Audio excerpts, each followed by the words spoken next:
Sim Update 3 is here, and today we're going to see if the VRAM issue is finally under control in Microsoft Flight Simulator 2024. There is so much to get through. We're going to be testing at default planes, at default airports, all the way up to study level planes at top-end payware airports. All of this is going to be tested at 1440p and at 4K with both my 16GB NVIDIA 4080 Super and my 24GB AMD 7900 XTX. Before we dive in though, thank you to Pimax for sponsoring the video. Until December 31st, 2025, they're running a promotion where if you currently own a VR headset from another brand and you're looking to upgrade to a Crystal Lite, if you can provide the original proof of purchase for a qualifying headset and Pimax approve it, they'll email you a unique discount code to use against a Pimax Crystal Lite. And depending on the headset you're upgrading from, the discounts could range from $40 to $100. That is a great saving. And to be clear, this isn't a trade-in program. You don't have to send in your old headset. It's yours. You still keep it. It's really cool. If you're on the fence about a VR upgrade, this could be a great opportunity to save a little bit of money. I'll leave my affiliate link below, and if you use the level up code airnaut_gift, you could receive a random accessory as a gift with your order. If you're in the market, using my affiliate link is a really great way to support the channel at no additional cost to you. Thanks again to Pimax for sponsoring this video. Now let's dive into the VRAM testing because there's quite a lot to get through. First things first then, what system are we running these tests on? As discussed, we'll be switching between my 16GB NVIDIA 4080 Super and my 24GB AMD 7900 XTX, and as for the rest of my system, I'm running an AMD 9800 X3D alongside 64GB of DDR5 6000 CL30 memory. I'll be using my preferred graphic settings, which I'll run across the screen for you now, but long story short, it's a slightly tuned down version of Ultra. For today's testing, we won't be running any kind of DLSS or FSR upscaling, nor will we be using any sort of frame generation. This is just going to be honest to goodness raw horsepower. Live weather has been set to off for consistency, and we're testing using the Few Clouds preset. First things first then, let's start with the 4080 Super in 4K. Now, we've had some issues in the past with our 4080 Super running in 4K. Probably most notably was when we came into land at Heathrow on stream. We were connected to VATSIM and all of a sudden the simulator just turned into a slideshow as we ran out of VRAM over London. But that aside, here we are at Newquay Airport, a very plain, a very boring default airport with the Cessna 172, again a default plane. Think of this as like a best case scenario in terms of the plane being used and the scenery being used in terms of VRAM usage. And you can see the VRAM is completely under control, even while running at 4K. As we sit here on the ground, we're only running around 8GB of the 14.92 available from the 4080 Super. Even though it is a 16GB card, the sim doesn't get the whole 16GB to use, as obviously Windows will share it out a bit amongst itself and other things that require VRAM. I have seen the sim be allocated as little as like 13 point something in the past, so it will really depend on what else you've got going on. So I was initially quite pleased to see that our system appeared to be nicely balanced in terms of the CPU and GPU usage. Look at those GPU timings there. You can see that it's reporting that it takes around 17 milliseconds to put a frame on the screen, and similarly the CPU is taking around 17 milliseconds to do its share of the work. So we're getting around about 54 FPS, and our system therefore seems nice and balanced. This is where we want to be. Or so I thought. Look at what happens when we switch from 4K to 1440p. Yes, we're using less VRAM, now nicely under 7GB, but more importantly, look at those FPS numbers. Our CPU time has dropped from 17-ish milliseconds down to around 10 milliseconds, and so too has our GPU time, now giving us an FPS approaching 90 FPS. That's really, really nice. Now, usually if you're CPU limited at 4K, I don't know, let's say we're getting 60 FPS, you would expect to see no benefit from dropping your resolution to say something like 1440p because you would still be limited by your CPU at 60 FPS. However, that is not the case here with the 4080 Super. As we drop our resolution, we're weirdly becoming less CPU limited. Is it therefore time to ditch my 4K TV for a 1440p monitor? Well, maybe not. Let's switch to my 7900 XTX. We'll start at 1440p, and you can see my VRAM usage is very similar at around about 6.8 gigabytes. Nothing much to report here. Our GPU time is slightly lower than what we had on the 4080 Super, kicking around about the 9 millisecond mark. And our CPU time is also lower at around 8 milliseconds, giving us an FPS of almost 100 FPS.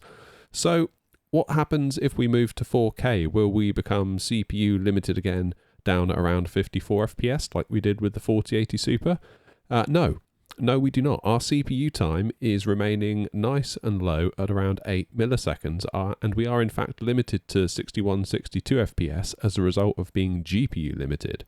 So what's going on here? Why is our CPU time so high at 4K with an NVIDIA card installed and so low with an AMD card installed? One theory is that NVIDIA has a higher driver overhead. At 4K, more driver calls are going to be required versus that at 1440p, and with that comes a higher workload on the CPU to coordinate that effort.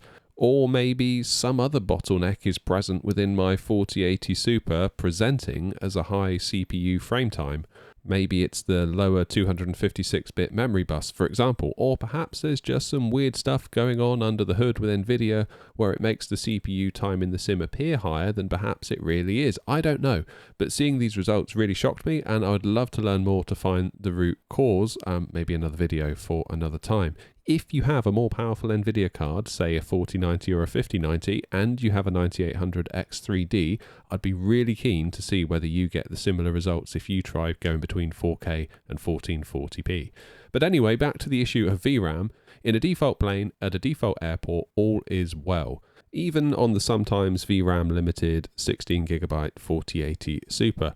But what if we were to up the ante a bit and this time try a default plane, but a more complex default plane, the Boeing 737 MAX at a default airport, but this time a handcrafted default airport, Heathrow from Gaya.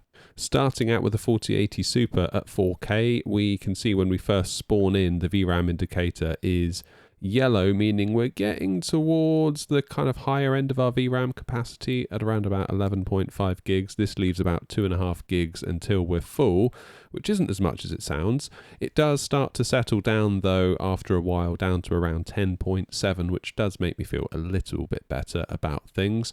Once again, the CPU usage and the GPU usage appear balanced at 4K, giving us around 52 FPS, but keep in mind everything we just discussed from what went on at Newquay. Dropping down to 1440p brings our FPS up to around the 60 FPS mark, and we're limited by the CPU here. As you can see, the GPU time's down to 11 milliseconds to get a frame on the screen. The CPU is taking around 17 milliseconds to do its share of the work. So we're not seeing massive drops in CPU time when dropping into 1440p while using the 737 MAX at Heathrow, most likely because there is more work for the CPU to be getting on with to A, run the jet, and B, run a more complex piece of scenery. VRAM is sitting just over 9 gigs at 1440p. So what happens in the 7900 XTX? Let's start at 4K and have a look at the VRAM sitting at just over 12 gigs compared to the 10.7 we saw on the 4080 Super at 4K. That's well over 1 gigabyte extra of VRAM used, I guess showing us that if the VRAM is there, it will use it. It seems like we're GPU limited here at 4K though, with a GPU time of 17 milliseconds, just slightly ahead of the 14/15 of the CPU. So let's switch to 1440p. And yeah, VRAM has lowered to around about 10.7 gigabytes, which is roughly what the 4080 Super was using at 4K. And if we look at the CPU time at 15 milliseconds, even at 1440p, that's kind of confirming that the 737 MAX and the scenery here are more complex and therefore putting an extra burden on the CPU, a stark contrast to, again, what we saw in the Cessna at Newquay. In any event, so far, on both cards, VRAM has been okay while using the sim in its vanilla state, but that's not how we all use our sim. I do wonder sometimes when Asobo talk about VRAM and performance targets, are they just talking about it in the context of running the sim in its default state, or are they considering add-on planes like the Fenix, the PMDG 777, handcrafted payware, scenery, etc.?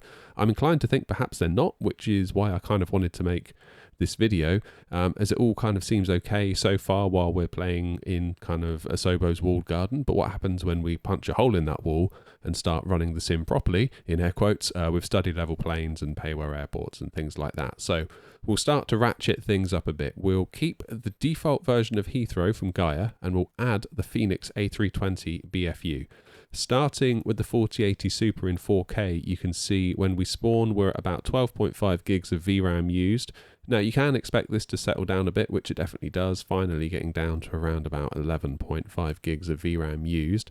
Note how we're seeing that thing again when the sim appears to be balanced in terms of CPU time and GPU time, giving us around 41, 42 FPS. If we drop down to 1440p, we see the CPU time drop down to 16, 17 milliseconds, allowing the FPS to increase into the mid-50s. That's a good 10 to 12 FPS more than we saw at 4K.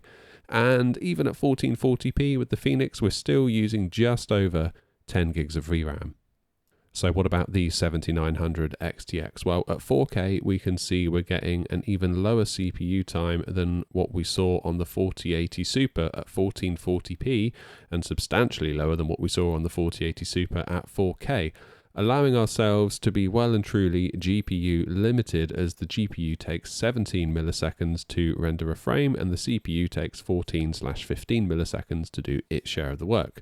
VRAM is sitting at around 13.5 gigabytes, which would be very close to being into problem territory with the 4080 Super, yet here we have around 10 gigabytes of VRAM to spare, which, let me tell you, after months of struggling with the 16 gig limit of the 4080 Super, this is a really nice feeling. Into 1440p, and we're now seeing 12.5 gigs of VRAM used with a slightly higher FPS, as we're now limited by the 14/15 millisecond frame time of the CPU, as the GPU now just takes it really easy. Now we're into 1440p, able to spit out a frame in a mere 11 milliseconds. So even at 1440p, the sim does like to gobble the VRAM. AMD definitely seems to be way less conservative on the VRAM front, but I guess if you've got it sat there, then it does make sense to load it up with stuff that you might need, as well as the stuff that it knows it definitely, absolutely will need. Whereas if you're VRAM constrained, I guess you can see why perhaps it would take more of an optimized approach to VRAM allocation. Okay, next we're going to keep the plane. We're going to stay in the Fenix A320 BFU, but we're going to switch from the default Heathrow from Gaya and switch to Heathrow from iniBuilds.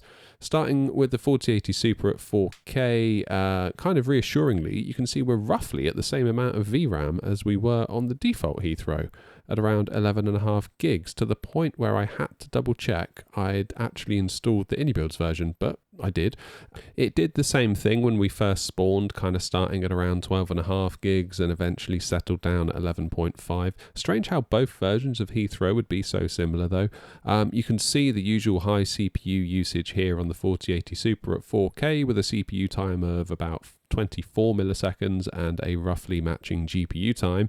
As is tradition, dropping to 1440p sees a reduction in CPU time, now back to 17/18 milliseconds, and around 10 gigs of VRAM used. Over to the 7900 XTX, we're using 14.2 gigabytes of VRAM, which would absolutely obliterate the 4080 Super, although keep in mind the two cards could very well be allocating VRAM in different ways. But once again, nice to see a big load of VRAM being used and still having a big chunk in reserve. CPU usage on the 7900 XTX at 4K is a good 8 milliseconds lower than what we saw on the 4080 Super, coming in at around 16 milliseconds, leaving us GPU limited at around about 52 FPS, with the 7900 XTX taking around 18 milliseconds to render a frame.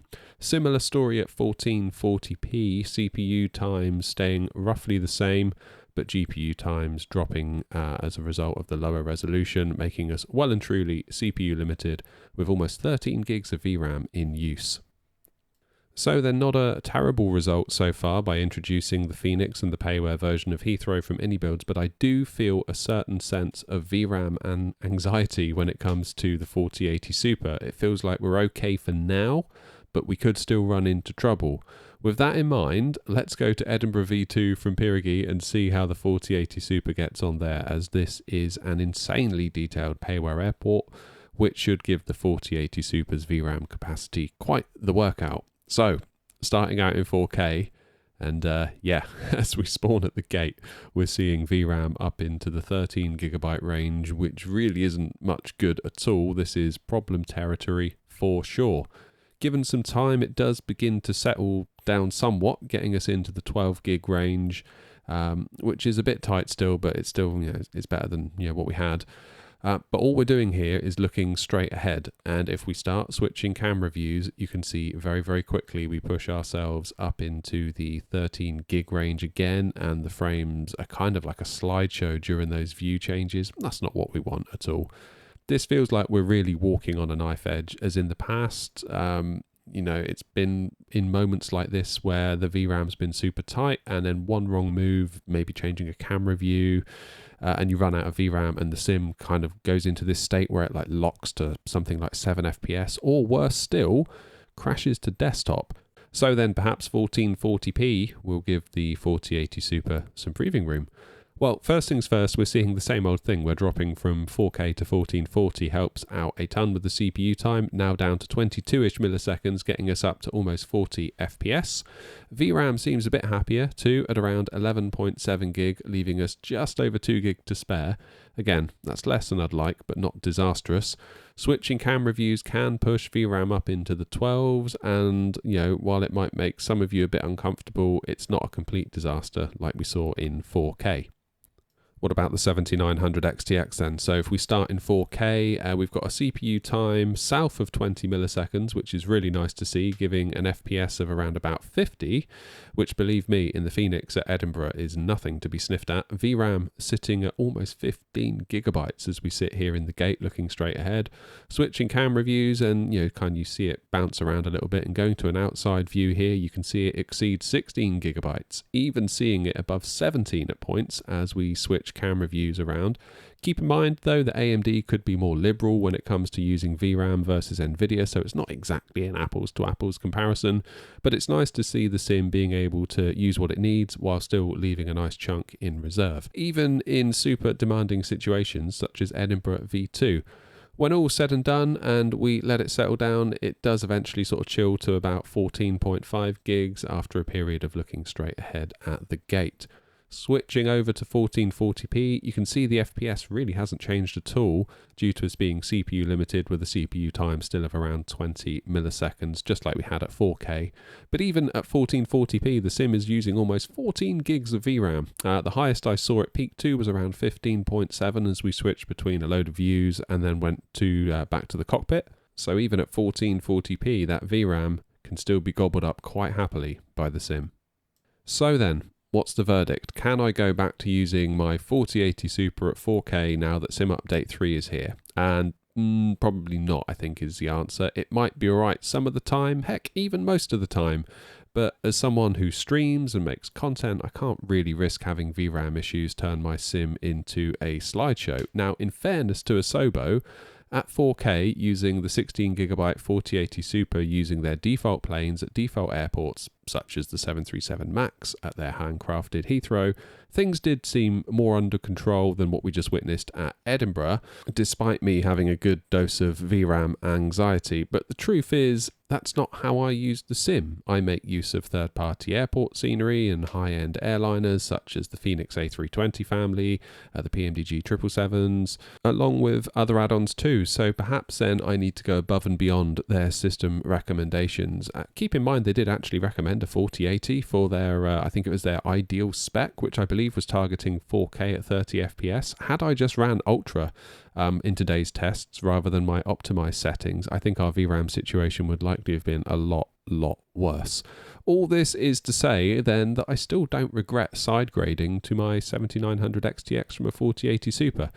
It's reassuring to see a massive bucket of VRAM available, nice to see it being used, and it's nice to see there being plenty to spare in most situations as well. There's also this weird thing with the 4080 Super where at 4K we become CPU limited, and by lowering the resolution to 1440p, the CPU time would drop, allowing us to get a higher FPS. Maybe it's a driver overhead issue, who knows? I'd love to figure this out some more, but as I started recording the footage for today's video, I started with the 4080 Super at 4K, and again I thought, great. We're nicely balanced between the CPU and the GPU. The timings for both look very, very similar. And that's kind of what you want in an ideal world. You want a balanced system. Only to find when you drop to 1440p, I was getting way more FPS because the CPU time was able to drop. I assumed this was a thing with the sim and expected the AMD card to behave the same way when I switched over the cards, but it didn't. We were seeing nice low CPU times on the 7900 XTX, even at 4K. So I guess more points to the 7900 XTX. It's funny because when I first got the 7900 XTX, it was during kind of the closing period of Sim Update 1 with Sim Update 2 on the horizon, and I had people saying to me, why did you bother switching for extra VRAM now? Because Sim Update 2 is just around the corner, and that's going to fix the VRAM issue. And something told me that we'd be seeing this issue roll on for a long old time, and here we are in Sim Update 3, still requiring masses of VRAM. I'm sure there have been improvements, but it's not nearly enough in my opinion. By contrast, if you were to load up Flight Sim 2020, run it in DX11 mode, even at 4K with all the settings cranked, you will be shocked at how little VRAM it uses. It's crazy. 2020 running DX12 is a bit of a different story, so I do wonder whether it's less of a Microsoft Flight Simulator 2024 issue and more of a DX12 issue, as in 2024 we don't have the option of using DX11. And finally, to wrap up, there seems to be another issue with Sim Update 3 that we haven't really spoken about in this video so far, but it seems to be that the main thread gets constantly bogged down in Sim Update 3. I did a stream the other day, and while we started off strong at around about 60 to 70 FPS, as the stream progressed over several hours, the main thread just got progressively more and more bogged down to the point where we ended up just getting about 35 FPS, even at cruise. Also, speaking of streaming, we're now multi-streaming to Twitch, so if that's your thing, head over to Twitch and feel free to join us, twitch.tv/airnot. But back to the issue of the main thread, it seems like it is a well-documented issue on the Flight Simulator forums, but I'm surprised Sim Update 3 was allowed to release with this issue in place. So I guess this is another thing, like the VRAM, that we'll have to monitor over time and see if it gets resolved. Yay. Anyway, folks, apologies if this was a bit of a long one, but there was quite a lot here. In short, I think I'll be sticking with my 7900 XTX at 4K, but if you do have a 4090 or a 5090 with a 9800X3D, I would be really keen to hear if you've got the same CPU bottlenecking issues I had at 4K with the 4080 Super. Is it an NVIDIA thing in general, or is it something more specific with my 4080 Super? I'd love to know. Anyway, folks, thank you very much for watching. Leave a like if you've enjoyed today's video or found it useful. It helps the video and the channel a ton, and get subbed and ring the bell so you don't miss any future content or live streams. Thanks again to Pimax for sponsoring today's video. I'll leave links to their VR upgrade campaign in the video description for those interested. And until next time, you all look after yourselves, be good to each other, and as always, happy flying.